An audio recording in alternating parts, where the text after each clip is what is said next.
Bonjour, débutants et nouveaux agents. Quel réseau immobilier choisir pour générer rapidement un chiffre d'affaires à 5 et 6 chiffres? Je vais vous le dire. Mais avant ça, j'aimerais me présenter un petit peu. Alors tout a commencé pour moi quand j'ai décidé de me mettre à mon compte après 35 années de carrière de salarié du bâtiment. J'ai œuvré toutes ces années auprès de mes collègues de la gente masculine, à lutter pour gagner ma place au même rang qu'eux, en commençant par le bas de l'échelle. Bon, j'aime pas trop cette expression. Apporter des sacs de ciment et progresser comme chef d'équipe, puis chef de chantier et enfin conducteur de travaux. Alors j'ai dépensé beaucoup d'énergie pour être reconnue comme coordinatrice de travaux au lieu de coordinateur. Au fil des années, des formations et de ma ténacité, je suis passée de conducteur de travaux à la maîtrise d'œuvre, puis la maîtrise d'ouvrage.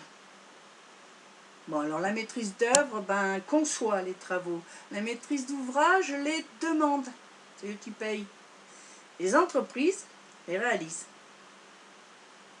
Puis j'ai fait un break de 4 ans dans l'humanitaire pour réhabiliter quelques écoles, des centres de santé et l'approvisionnement en eau potable de plusieurs villages. Cela m'a permis de visiter le monde. 4 années fantastiques pour moi. Une expérience très riche en relations humaines. En allant faire ces 4 années dans l'humanitaire, j'ai interrompu ma longue carrière dans le bâtiment, alors que ce n'était, pour moi, qu'une continuité.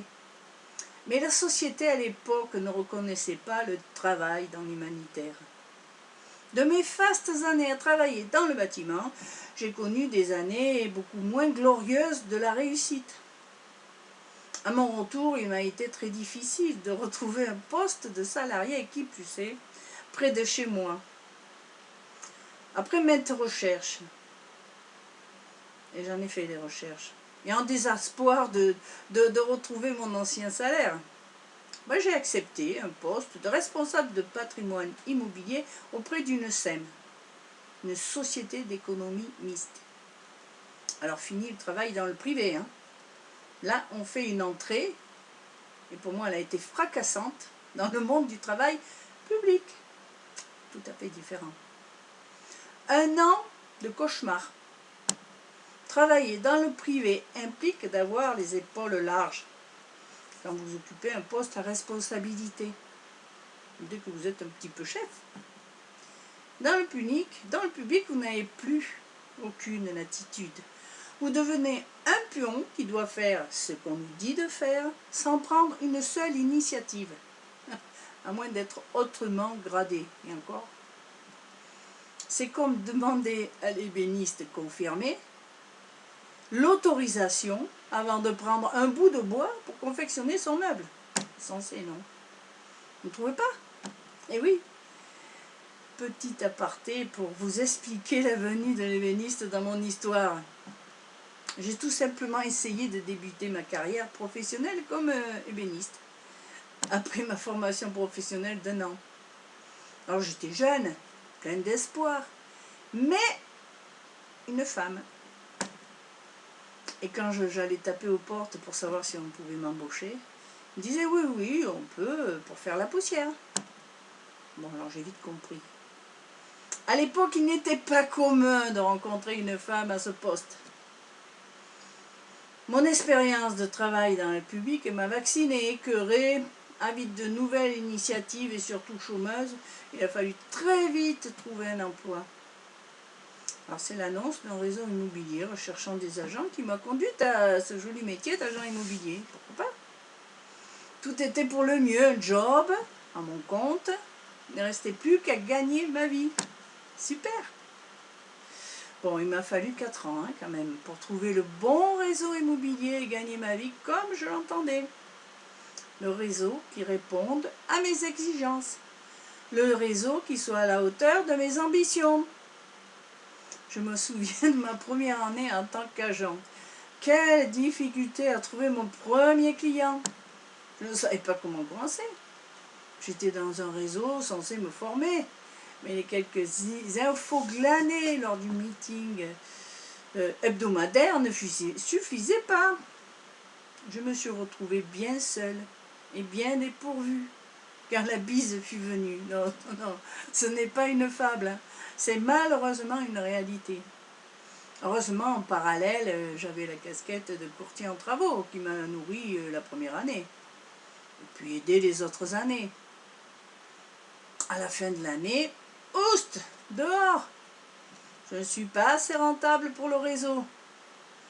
Bon, autant vous dire que pour le suivant, parce que je n'ai pas abandonné là, j'ai réessayé. Ben, j'ai fait mon maximum pour ne pas vivre la même expérience. Cela n'a pas suffi, hein. Deuxième déconvenue similaire à la première. Le troisième et le quatrième réseau m'ont conforté dans l'idée que je me faisais des réseaux. On travaille certes à son compte, mais juste pour enrichir le réseau avec qui l'on est. Puis un jour, j'ai entendu parler du réseau qui nous propose de travailler avec un réseau et non pas pour un réseau. C'est à ce moment-là que j'ai pu m'éclater dans mon métier. J'ai abandonné la casquette de courtier en travaux. J'ai pu faire des choix de vie, d'accompagnement de clients, m'épanouir dans mon métier, librement me former, évoluer quoi. Alors je déplore le manque de professionnalisme de certains réseaux. Je ne dis pas qu'ils soient tous comme ça, attention, hein. Le manque de liberté, le manque de formation, le manque de confiance et une sensation de déconvenue de notre passion du départ. Car le plus important dans notre démarche d'intégrer un réseau, c'est de pouvoir exercer un métier qui nous passionne. Pouvoir être soutenu et évoluer dans un réseau qui sait prendre en compte l'évolution du métier. Ça il ne faut pas l'oublier. Regardez tous les métiers qui ont disparu. Il se peut que si on n'évolue pas dans l'immobilier, petit à petit ils disparaissent. Hein. De vrais ébénistes, vous en connaissez beaucoup, vous? Il ne reste plus. Ce que je veux dire, c'est que le métier d'agent immobilier commence à bouger. Maintenant, l'agent immobilier ne se place plus comme vendeur ou acquéreur pour le compte de son client. L'agent immobilier accompagne le vendeur et l'acheteur. Il ne vend rien, il n'achète rien, l'agent immobilier. Par contre, il accompagne, informe, facilite, trouve les meilleures solutions, propose diverses stratégies à ses clients. L'agent immobilier, c'est le coach client. C'est le prestataire de services qui s'adapte au client, qui sait évoluer son client, qui sait écouter son client, et le guider sur le chemin de sa réussite. Parce qu'un client satisfait, c'est la première satisfaction de l'agent. C'est à ce moment-là qu'il sait qu'il a bien travaillé, qu'il est allé au bout de sa mission qui lui est confiée. C'est pour ça qu'aujourd'hui j'aide les débutants et nouveaux agents à choisir leur réseau immobilier pour générer rapidement un chiffre d'affaires à 5 et 6 chiffres. Pourquoi pas 7? Il ne faut pas s'arrêter quand ça va bien et qu'on est bien. Il est important, primordial de surfer sur la bonne vague. Tout de suite, sans passer du temps à trouver son réseau, comme moi. C'est primordial de vivre de sa passion, d'instaurer un climat de confiance autour de soi, de vrais enthousiastes, d'évoluer avec son temps. N'attendez pas, ne perdez pas votre temps à chercher, passez à l'essentiel, votre essentiel. Je vous propose gratuitement un coaching d'1 heure pour déterminer si vous aussi, vous êtes sur la bonne vague. La vague qui vous mènera à votre réussite. Pour cela, c'est simple. Vous prenez gratuitement un rendez-vous avec moi sur le lien qui est en dessous la vidéo. Que je vous emmène prendre la vague.